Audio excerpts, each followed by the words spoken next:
Hi everyone, I'm Sophia and I'll be speaking about AGUI and the generative UI spectrum. So who here is familiar with generative UI?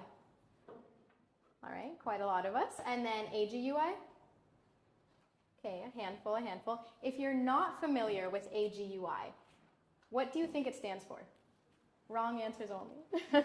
Points for creativity. But actually, I am curious if anyone has guesses. Sure. That's close. Any more? No? All right, so it's for the Agent User Interaction Protocol. So I'll be diving deeper onto what that is. Let's see, yeah.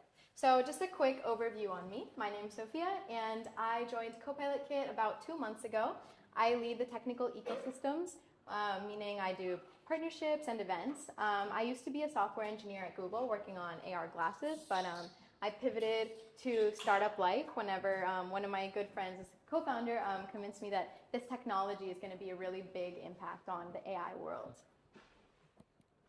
So we believe that all UI will be AI. We already see it happening with technologies like Spotify and Notion integrating AI agents right into their apps. So we want to help make this a thing.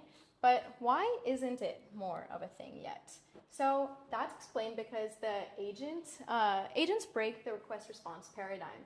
It used to be pretty simple. You would just send a request, get a response. It would be quite an easy interaction. But now with agents, you have things like streaming and more complex events happening as the user is giving feedback in real time.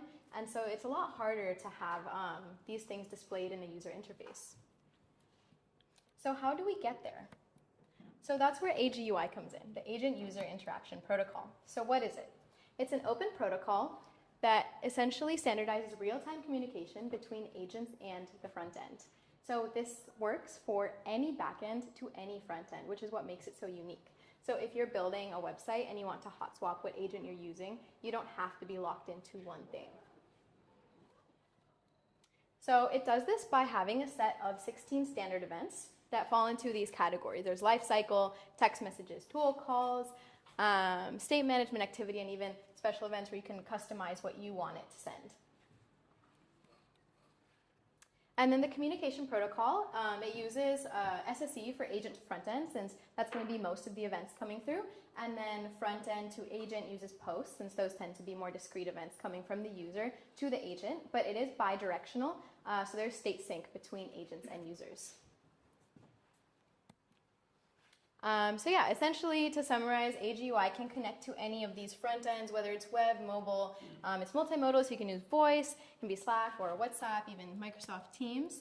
And then we partner with all these different backends. So LangChain was actually our first partner, but if you want to use LangChain or Microsoft Agent Framework, Google ADK, these are all things you can try without actually changing too much of your code. You just change which agent you're pointing at. As long as the agent framework's emitting AGUI, you can use it with your front end. So let me give a little architecture diagram of how it can actually reach the front end.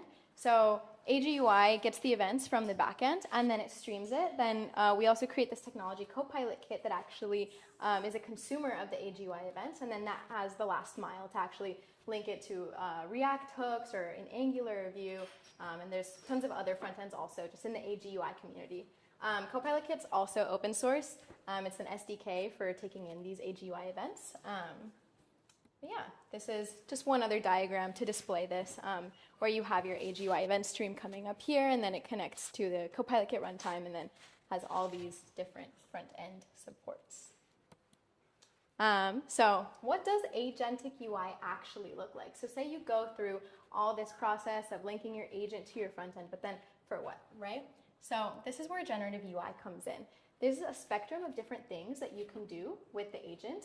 You can have it, rather than just emitting text in a chatbot, you can have it showing components, dashboards, or even raw HTML for custom components that can be streamed from the agent. So I can show a quick demo of this. So here on this side, I'm going to show the actual AGUI events being streamed. And then I'll start with control generative UI. So on one end of the spectrum, where the developer has all the control, I'm going to ask it to display some data in a pie chart. So this is a component that the developer would have like controlled like every pixel on, and then it just fills in whatever data comes next. And then more in the middle of the spectrum, we have declarative generative UI, where you can pass it a component library. We partner with Google with the A2UI JSON schema for creating some of these components, but here you can see not only did it use the pie chart, it also used a bar chart and some little number cards to display my data. So this has a little less control from the developer and a little more control given to the agent, but you can do things more dynamically and fit more user use cases. So a dashboard might be something more like for internal use cases, but say you are a website that, say you're like selling flights. Imagine you're United. Then here's another example of declarative UI. So you perhaps create a flight card, and then you want to see flights from SFO to JFK. So then it fills in from different airlines, and these are actually components that the user can interact with, and then this is relayed back to the agent. So there we can see an example of the state synchronization.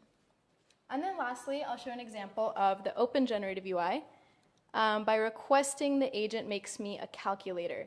So this is not a component that we've predefined.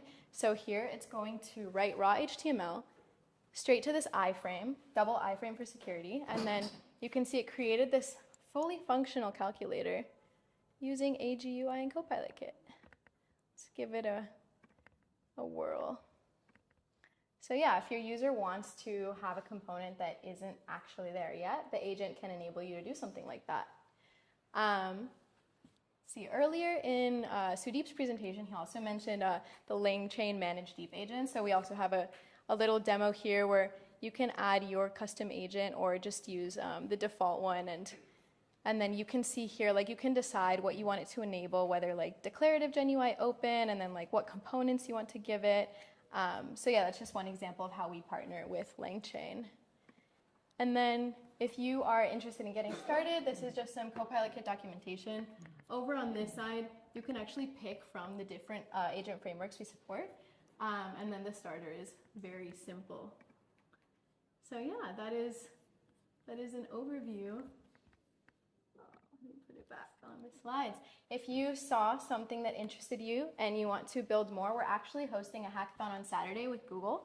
And then if you're looking to get started, that's a link to the AGUI docs. Yeah, thanks everyone.